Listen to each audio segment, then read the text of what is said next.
दोस्तों social media में आजकल जो है बिल्कुल ट्रेंड कर रहा है कि अदानी का स्टॉक्स कैसे गिरता जा रहा है। एक छोटा सा रिपोर्ट आया हिडेनबर्ग रिसर्च कंपनी का, उसके बाद से पूरे सोशल मीडिया में आप देखिए तो सिर्फ अदानी इंटरप्राइजेस की बात हो रही है, गौतम अडानी की बात हो रही है कि कैसे उन्होंने पूरा अंपायर खड़ा कर लिया और पूरे कंट्री को लूट लिया और ऐसा हो गया वैसा हो गया, और ये सब सिर्फ मोदी जी की वजह से हुआ है।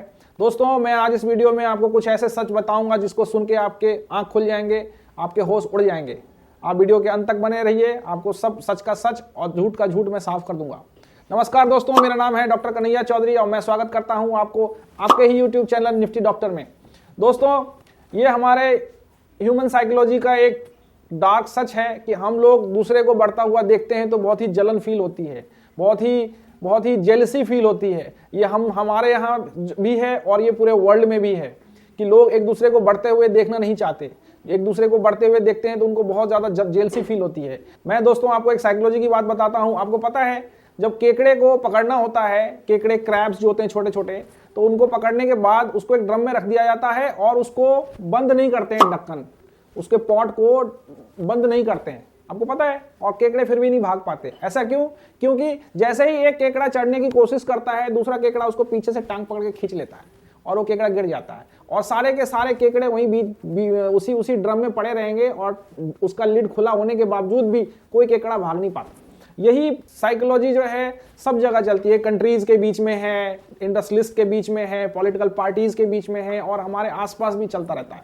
दोस्तों पूरी दुनिया ये बात करती है कि गौतम अडानी ने मोदी के राज में पूरे कंट्री को लूट लिया, सारा पैसा कमा लिया, ऐसा हो गया वैसा हो गया। आज मैं आपको सच बताता हूं कि गौतम अडानी कौन है और कैसे उन्होंने शुरुआत करी और कैसे उन्होंने एक अंपायर खड़ा किया और क्या वो वाकई देश को लूट रहे हैं। ऐसा नहीं है दोस्तों। आज की डेट में आप देखिए कुछ महीने पहले गौतम अडानी दुनिया के सेकेंड लार्जेस्ट वेल्दी पर्सन हो गए थे, सेकेंड रिचेस्ट पर्सन बन गए थे। वो जेफ, जो अमेजोन के जो जेफ बोज हैं, उनको भी उन्होंने पीछे छोड़ दिया था। उनके आगे सिर्फ और सिर्फ इलॉन मस्क थे। एशिया के रिचेस्ट पर्सन हो गए थे, इंडिया के रिचेस्ट पर्सन हो गए थे और उनका जो नेट वर्थ है वो सोर करके 155 बिलियन तक हो गया था।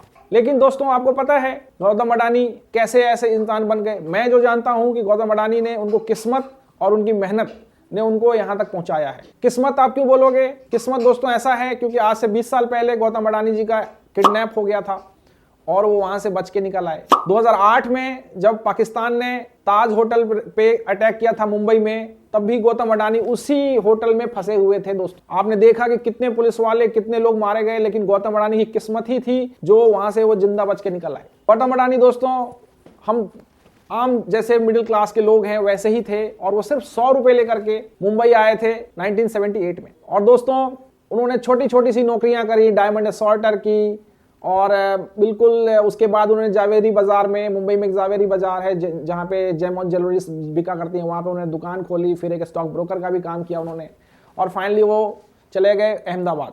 और ये कांग्रेस का रूल था जब वहाँ उन्होंने अपना पहला गौतम अडानी इंटरप्राइज की स्थापना की थी।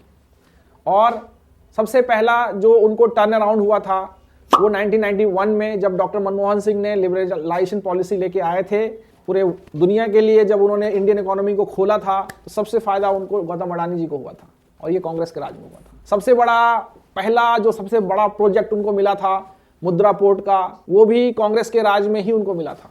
बीजेपी की सरकार तो सब दोस्तों गुजरात में 2001 में आई थी। तब तक गौतम अडानी ऑलरेडी एस्टैब्लिश्ड जो है एक बिजनेसमैन बन चुके थे। अब हम जैसा कि हम सब जानते हैं कि लोग बोलते हैं पहला 1 करोड़ कमाना बहुत मुश्किल होता है, उसके बाद वो 1 करोड़ से आप 10 करोड़ बना सकते हो, लेकिन पहला 1 करोड़ कमाना बहुत मुश्किल होता है। ऐसे इंडस्ट्रीज के टर्म्स में अगर बोलें तो पहला $1 बिलियन मतलब दोस्तों कम से कम 8,000 करोड़, 8,000 करोड़ की बात कर रहा हूं मैं। $1 बिलियन वो कमाना सबसे ज्यादा मुश्किल है। एक बार वो बन गया तो उसके बाद तो फिर सब लोग आपके दोस्त हो ही जाएंगे। तो इंडस्ट्रियलिस्ट को हमारे कंट्री में क्या है कि बहुत ज्यादा उनको कॉर्नर कर दिया जाता है। कांग्रेस बोलती है कि नहीं, बीजेपी इनको बहुत ब्लाइंड सपोर्ट कर रही है, बीजेपी वाले बोलते हैं नहीं नहीं तुम क्रोनी कैपिटलिस्ट को बिल्कुल सपोर्ट करते हो। और इस उधेड़-बुन में जो है, इस तरह की खींचातानी में आप देखिए बहुत से जो है उद्योगपति, इंडस्ट्रियलिस्ट जो है इंडिया छोड़ के भी चले जाते हैं। मैं बहुत सारे आपको बता दूं, जैसे अपने अनिल अग्रवाल हैं, बिहार के हैं और उन्होंने वेदांता ग्रुप को बनाया, लेकिन वेदांता उसके बाद भी फिर यहाँ से वो चले गए, इंग्लैंड चले गए। आप पूनावाला का एग्जाम्पल ले लीजिए, जिन्होंने ये कोरोना के टाइम में वैक्सीन्स बनाया और फाइनली वो इंग्लैंड को माइग्रेट कर गए। तो आखिर क्यों माइग्रेट कर गए? क्या हमारे यहाँ क्या नहीं है इंडिया में? लेकिन सिर्फ लोग उनको इतना ज़्यादा विलेन बना देती है, मीडिया विलेन बना देती है कि वो लोग चले जाते हैं। आज मैं बता रहा हूँ, अगर गौतम अडानी ने $155 बिलियन का वेल्थ क्रिएट किया तो उससे किसको फायदा हो रहा है? आज इंडिया को फायदा हो रहा है, इंडियन लोगों को फायदा हो रहा है। वो वेल्थ कहाँ पे है? यहाँ पे है। आप बताइए, जेफ बोस जो यूएस के अमेजोन के मालिक हैं, सेकंड रिचेस्ट पर्सन आज की डेट में है, आज अमेजोन कंपनी इतना ज्यादा इंडिया में बिजनेस कर रही है, उसका फायदा किसको मिल रहा है? अमेरिका को मिल रहा है। तो ब्लाइंडली ऐसा नहीं बोलना चाहिए कि जस्ट बिकॉज वो रिच है, वो उसने वेल्थ कमा लिया तो उसको किसी पर्टिकुलर इंसान से कनेक्ट करके उसको डिफेम करना नहीं चाहिए। आज देखिए दोस्तों, ये बात सही है दोस्तों कि सन 2014 से लेके सन 2022 तक अदानी जी का जो वेल्थ है वो $2.8 बिलियन से $155 बिलियन तक पहुंच गया था, और कल जो है वो घट के लेस देन $100 बिलियन हो गया है। सिर्फ 2 दिन में, आप समझिए 2 दिन में उनका वेल्थ जो है ऑलमोस्ट 20% से भी ज्यादा कम हो गया। तो ये क्या हुआ, ये हिडनबर्ग कंपनी का जो रिसर्च रिपोर्ट आया है, उसमें वो ऐसे एलिगेशंस लगा रहे हैं कि नहीं, ये जो है अपने कंपनी प्राइसेस को मैनिपुलेट कर रहे हैं, इनके जो हैं इनके ऑडिट्स जो हैं वो कुक्ड हैं, और बहुत ही ज़्यादा इन्होंने लोन ले रखा है, और एक तरह का ये एक कैटास्ट्रॉफ हो जाएगा अगर इनके एक डिफ़ॉल्ट करेंगे तो और आपको मैं बता दूं, ये क्रेडिट रेटिंग एजेंसी जो होती हैं ये दूध के धुले नहीं होते हैं। उसने साफ साफ अपनी रिपोर्ट में बता रखा है कि उसने अदानी इंटरप्राइज और अदानी ग्रुप के जितने भी शेयर्स हैं सबको शॉर्ट कर रखा है। अब ये शॉर्ट सेलिंग क्या होता है मैं आपको अगले वीडियोस में बताऊंगा, लेकिन पहले आप यूं समझ लिए ये करते क्या है कि शॉर्ट करके रखा हुआ, मतलब पहले ही उन्होंने बेच रखा है उसको, through US bonds, through Indian bonds उसको बेच रखा है, और जितना ज्यादा ये शेयर गिरेगा उसको डायरेक्टली उतना फायदा होगा। तो क्रेडिट रेटिंग एजेंसीज को हमें ब्लाइंडली फेथ नहीं करना चाहिए। तो मैं आपको एक एग्जांपल देता हूं, डीएचएफएल को भी क्रेडिट रेटिंग एजेंसी ने बोला था ये बहुत अच्छी कंपनी है, लेकिन वो तो डिफॉल्ट हो गई, बैंक करप्ट हो गई, उनके जितने भी शेयर होल्डर्स थे सबके पैसे डूब गए। तो क्रेडिट रेटिंग एजेंसीज पे हमें आंख मूंद के भरोसा नहीं करना चाहिए। मैं पर्सनली, आप बात करो, मैं अपने 4-5 वीडियो में खुद बता चुका हूं आपको कि अडानी के प्राइसेस बहुत महंगे हैं, उनके शेयर्स के प्राइसेस हमें नहीं छूना चाहिए। मैं और पर्सनली 1 साल से देख रहा हूं कि उनका जो वेल्थ है वो किस तरह से बना रहे हैं। मैं आपको कल के वीडियो में बताऊंगा कि वो एक्चुअली किस टेक्निक से वेल्थ बनाते जा रहे हैं, और उनकी कंपनी इतनी ज्यादा कैसे बढ़ती जा रही है और कैसे एक्सपेंड इतना जल्दी कर लिया उन्होंने। लेकिन आप देखो कि जैसा वो कह रहे हैं ऐसा नहीं है। अब गौर करने वाली बात दोस्तों इसमें यह है, ये रिपोर्ट किस टाइम आया? वो तो एलिगेशन ये लगा रहे हैं कि पिछले 10 साल का रिपोर्ट उन्होंने बताया, लेकिन ये आया किस टाइम पे ये बताइए। जब अदानी इंटरप्राइज वर्ल्ड का सबसे बड़ा एफपीओ लॉन्च करने वाला था, उससे जस्ट पहले ये रिपोर्ट आई है। ये रिपोर्ट आई है उससे पहले, बजट से पहले, इंडियन गवर्नमेंट की बजट की रैली हम एक्सपेक्ट कर रहे थे, उससे पहले आई है। ये रिपोर्ट आई है कब? जब हम लोग अब नेक्स्ट ईयर इलेक्शंस को हेड करने जा रहे हैं 2024 में, जनरल इलेक्शंस को। तो इस तरह की रिपोर्ट आई है। तो ये अनबायस्ड रिपोर्ट नहीं होती है, हमेशा ये बायस्ड होती है, और लोग एक पर्टिकुलर पर्सन को मेलाइन करने के लिए इस तरह की रिपोर्ट बनाई है। आप हिडनबर्ग के दूसरे रिपोर्ट्स भी देखोगे तो उन्होंने ऐसे लंबे जो है रिपोर्ट बनाते हैं, और जिस कंपनी को बनाते हैं उसको तो बेड़ा गड़क हो जाता है उसका। इंडिया को दोस्तों मैंने पिछले वीडियो में बताया, इंडिया जो है वर्ल्ड की टॉप 5th लार्जेस्ट इकोनॉमी बन गई है, और ये चीज जो है पूरे वर्ल्ड में किड़किड़ी, उनकी आंखों की किड़किड़ी बन के रह गया है। कोई इस चीज को पसंद नहीं कर रहा, वेस्ट इसको पसंद नहीं कर रहा है। अब देखिए, जितने भी अमेरिकन हैं, अमेरिका है, इंग्लैंड है, जितना भी वेस्ट कंट्रीज है, ये सारे इन्फ्लेशन के से मरे जा रहे हैं। कोरोना के बाद ये उभर नहीं पा रहे। हमारे यहाँ क्या है, उल्टा इन्फ्लेशन का उतना कोई असर नहीं दिख रहा है। हमारे यहाँ क्या है कि म्यूचुअल फंड की जो इनफ्लो है मनी, वो रिकॉर्ड लेवल पे हो गई है। जीएसटी कलेक्शंस रिकॉर्ड लेवल पे चल रहा है। लेकिन ये रिपोर्ट उस टाइम आई है कि आप सोचो, कोरोना ने हमारा जो स्टॉक मार्केट था, वो कोरोना से पहले 12,500 था निफ्टी 50, वो गिर के 7,500 हो गया, और वो वापस से 19,000 हो गया। जहां पे दूसरी इकोनॉमीज बिल्कुल चरमराई हुई है, कंट्रीज बेकार सी हो रही है, उनके फाइनेंशियल कंडीशंस बेकार है, इंडिया सरप्लस ग्रोथ करता जा रहा है। तो ये चीज जो है किसी को हजम नहीं हो रही दोस्तों, और इसलिए जो है इंडिया को ओवरऑल डिग्रेड करने के लिए, इंडिया को पीछे खींचने के लिए इस तरह की रिपोर्ट लाई जा रही है। तो हमें क्या एज ए इंडिविजुअल, मैं, आप जैसा कि जानते हैं कि मैं बिल्कुल 100% नॉन पॉलिटिकल पर्सन हूं, मुझे सिर्फ पैसे से मतलब है, मुझे पॉलिटिक्स से कोई मतलब नहीं।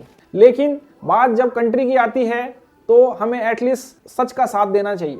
जो सच है उस पर विश्वास करना चाहिए, एक फ्लो में नहीं चलना चाहिए, एक हार्ड मेंटेलिटी नहीं होना चाहिए कि जो कोई हमें मीडिया हिप्नोटाइज करने की कोशिश करती है, एक आदमी को, पर्टिकुलर आदमी को हीरो बना देता है, एक पर्टिकुलर आदमी को विलन बना देता है, उस पर हमें ज़्यादा नहीं बिलीव करना चाहिए। हमें अपने माइंड को यूज़ करना है कि क्या सही है और क्या गलत है। तो जैसा कि मैंने बताया, गौतम अडानी 2001 से पहले ही ऑलरेडी बिलियनियर बन चुके थे जब मोदी जी का गवर्नमेंट आया था पहली बार गुजरात में, और जब उनकी सरकार यहाँ पे बनी थी लोकसभा में, तब उससे पहले वो 2.8 बिलियन के मालिक थे और उनकी कंपनी को एस्टैब्लिश हुए भी आप सोचो तो 20-30 साल हो चुके थे। जाहिर सी बात है वो इस तरह के बिजनेसेस में इन्वेस्ट कर रहे हैं जैसे कि ग्रीन एनर्जी है, सीमेंट्स है, इंफ्रा है, तो इसमें क्या है कि ट्रिमेंडस ग्रोथ है, तो ट्रिमेंडस ग्रोथ है तो वो कंपनी में रिफ्लेक्ट करेगा ही। और अदानी इंटरप्राइजेज निफ्टी 50 का भी पार्ट हो गया है, तो निफ्टी 50 का पार्ट होना is not that easy thing, है ना।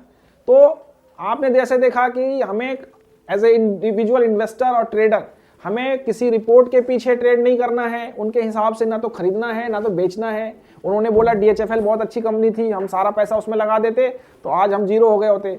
आज अदानी इंटरप्राइजेज का शेयर जो है 200-300 रुपए से 4000 हो गया था और आज गिर गिर के 2600 पे आ गया है। क्या हमको बेच देना चाहिए? बिल्कुल नहीं बेचना चाहिए। हम बेचेंगे तो अपने हिसाब से बेचेंगे और खरीदेंगे तो अपने हिसाब से खरीदेंगे, हम दूसरे के कहने पे नहीं खरीदेंगे और दूसरे कहने पे नहीं बेचेंगे।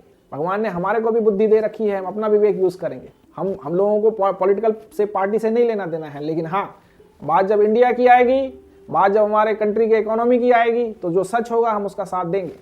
तो मैं दोस्तों, मैं पर्सनली, मैं डॉक्टर कन्हैया चौधरी, मैं इस बात को बिल्कुल नहीं मानता कि हिडेनबर्ग रिपोर्ट में जो बताया है वो एग्जैक्टली 100 आने सच है। हाँ, ये बात आप भी जानते हैं और हम भी जानते हैं कि इंडिया में बिजनेस करना कितना डिफिकल्ट है। आज गवर्नमेंट की ब्यूरोक्रेसी को फेस करना, इतने सारे टैक्सेशंस को देखना और इतना सारा डीप कट थ्रोट कंपटीशन होना, उसमें सर्वाइव करना और उसमें फ्लरिश करना कितना डिफिकल्ट होता है। थैंक यू सो मच दोस्तों। Keep sharing, keep learning, keep trading. आप मेरे वीडियो को सब्सक्राइब करिए, लाइक करिए, और कल मैं बताऊंगा आपको कि आखिर ये गौतम अडानी कंपनी इतनी जल्दी इतना कैसा वेल्थ क्रिएट कर दी। थैंक यू सो मच दोस्तों।